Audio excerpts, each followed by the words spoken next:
Assalamualaikum warahmatullahi wabarakatuh dan salam sejahtera. Untuk section kali ini kita akan mengajarkan kepada teman-teman sekalian bagaimana cara mendefinisikan beban.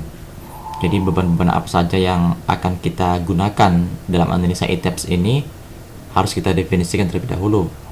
Namun saya ingatkan kembali lagi, di saat pertama kali kita mendesain menggunakan e-tabs ini, kita harus memastikan kembali satuan yang akan kita gunakan, yaitu kita asumsikan ton meter.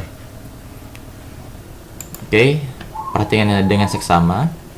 Anda kemudian define, ya, kemudian static load case.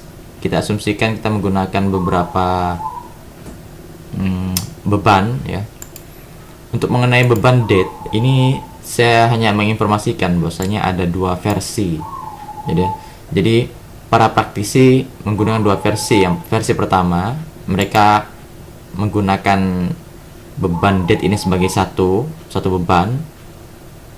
Namun ada praktisi yang menggunakan beban date ini dibagi menjadi dua. Jadi date dan super date. Artinya apa? Date ini digunakan untuk segala beban mati yang dimodelkan di e-tabs, namun super date ini adalah beban mati yang diinputkan. Namun saran saya lebih baik kita menggunakan versi yang kedua. Jadi kita akan mendefinisikan dua beban, ya, super date seperti ini. Ini tidak perlu Anda ubah, biarkan e-tabs yang secara otomatis. Kemudian kita asumsikan live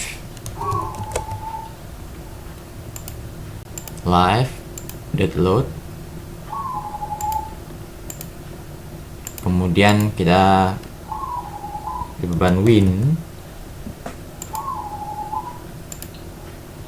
8, kemudian earthquake. Jadi seperti ini ya. Jadi kalau teman-teman ingin memberikan beban apa saja, ini hanya sebagai asumsi saja kepada teman-teman sekalian. Jadi cara mengisi untuk tahap pertama untuk define load case itu seperti ini. Snow, kita misalkan beban salju dan lain sebagainya. Jadi teman-teman bisa menambah sendiri sesuai dengan beban yang teman-teman butuhkan. Oke. Setelah itu ke menu load combination, ya. Jadi define kembali load combination, kemudian add new load. Nah, kombinasi 1, ya. Kita beri nama kombinasi 1. Tentunya kombinasi load combination data ini kita harus sesuaikan dengan yang ada di SNI, ya. Mungkin kalau saya bisa tunjukkan di SNI, Anda bisa lihat di SNI 032847 2002 pasal 11, ya, khususnya pasal 11.2. Jadi ada beberapa kombinasi di sini, 1 sampai dengan 7. Namun untuk gedung biasanya digunakan hanya sampai dengan kombinasi 3, ya, sampai ini.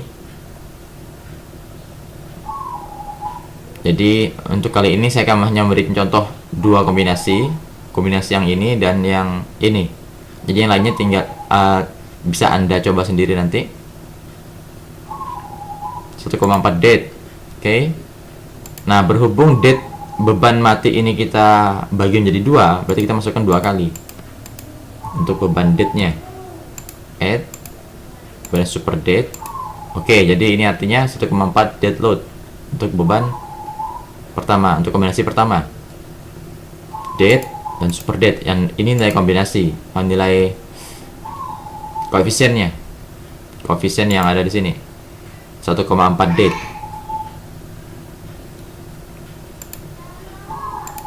Kemudian kita add new combo lagi, combo 2. Yang ini kita hapus terlebih dahulu. Ya, combo yang selanjutnya kita asumsikan yang ini Anda coba sendiri bisa. Kemudian ini 1,2D, 1L dan 1E. Plus minus, ya. Artinya kita akan membuat 2. 1,2D. Oke. Kemudian live load-nya 1. Kemudian quake. Jadi Anda bisa lihat di sini, ini quake plus minus, ini berarti kita buat dua persamaan, awalnya plus, kemudian yang persamaan kedua minus. Quick ini kita min 1 karena mohon maaf plus 1. Kita buat versi plusnya terlebih dahulu.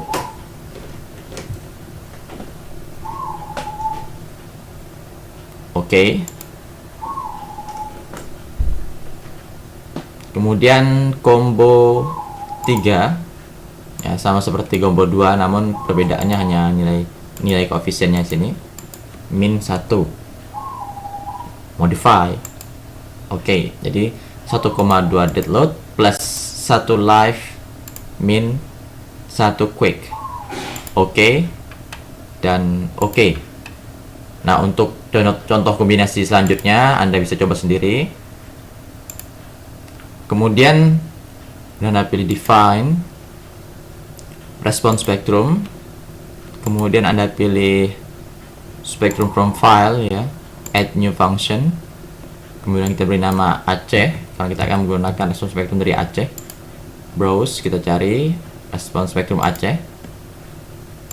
Oke, kemudian kita pilih period and value karena data dari notepad yang saya masukkan tadi berupa periode dan percepatannya. Kalau Anda ingin lihat, Anda lihat view file di sini seperti ini. Jadi ini periode dan percepatan. Ini periode dan ini percepatan sampai ke bawah. Kemudian kita pilih ya period value display.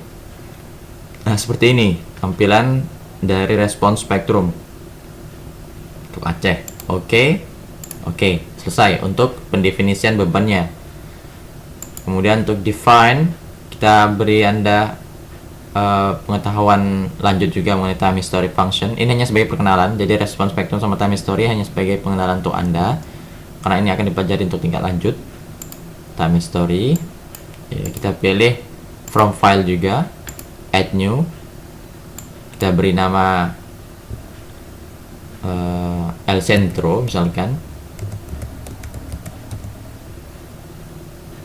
Kita pilih time ya, dan function value karena periode kita menggunakan periode dan percepatan al centro. Yang ini tidak perlu kita rubah. Display. Oke. Nah, jadi kita sudah memiliki beban-beban ya berupa respons spektrum dan time history. Kemudian kita bisa mengedit ya untuk respons spektrum case. Tadi kita sudah masukkan functionnya ya, fungsi dari respons spektrum. Kemudian kita edit di sini, kita add new. Ini tetap misalnya beri nama Aceh misalkan, tetap CQC. Kemudian arah pertama kita pilih Aceh, arah kedua Aceh. Arah pertama ini arah X ya, kemudian arah kedua ini arah Y. Kita asumsikan scale factornya atau nilai gravitasinya 9,81. Ingat, saya menggunakan meter karena percepatan gravitasi meter per second kuadrat. Kan kita menggunakan meter jadi 9,81. Seandainya Anda merubah cm, ini berubah cm, berarti ini 981. Kemudian ya, untuk U2 kita asumsikan 30%-nya 0,3 dikali 9,81. Jadi bisa Anda langsung perhitungan di sini. Seperti ini.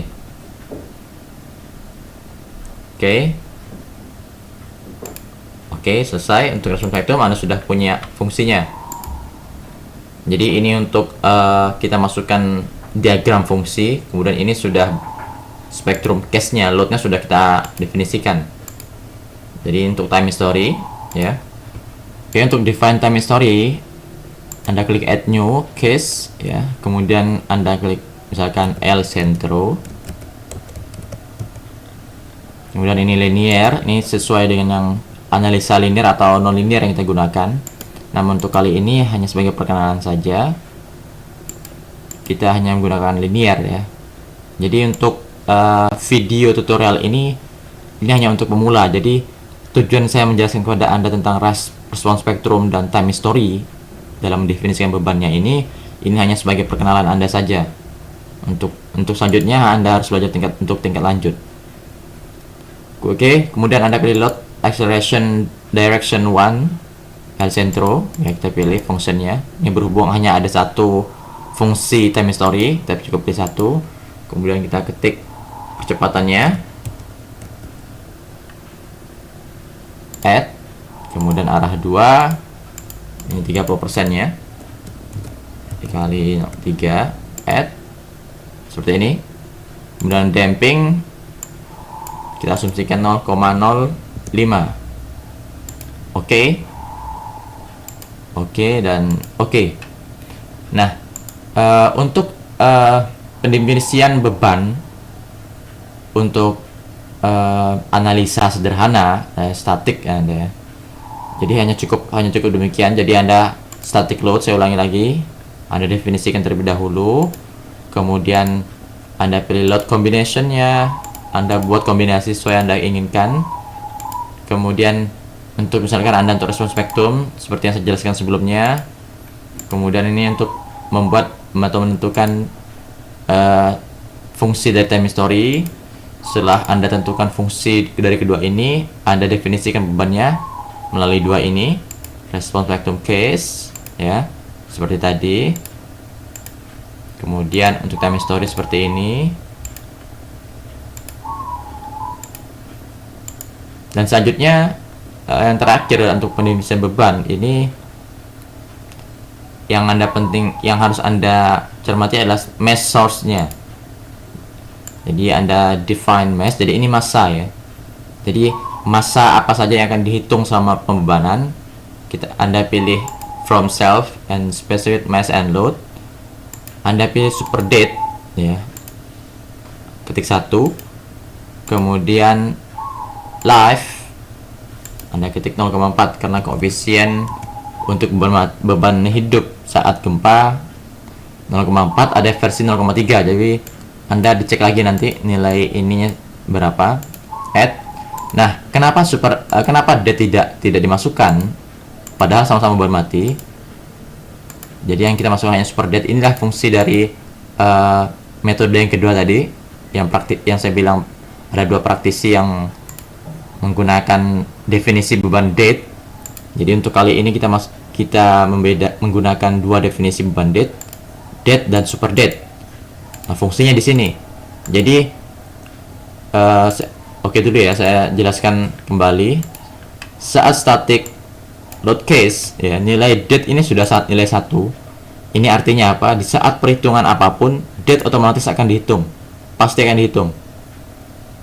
Nah, beban-beban yang lain nilai 0, artinya ini akan dihitung apabila kita meninjau beban ini secara langsung atau kombinasi yang dimana di dalam kombinasi itu ada beban-beban yang tertera di sini.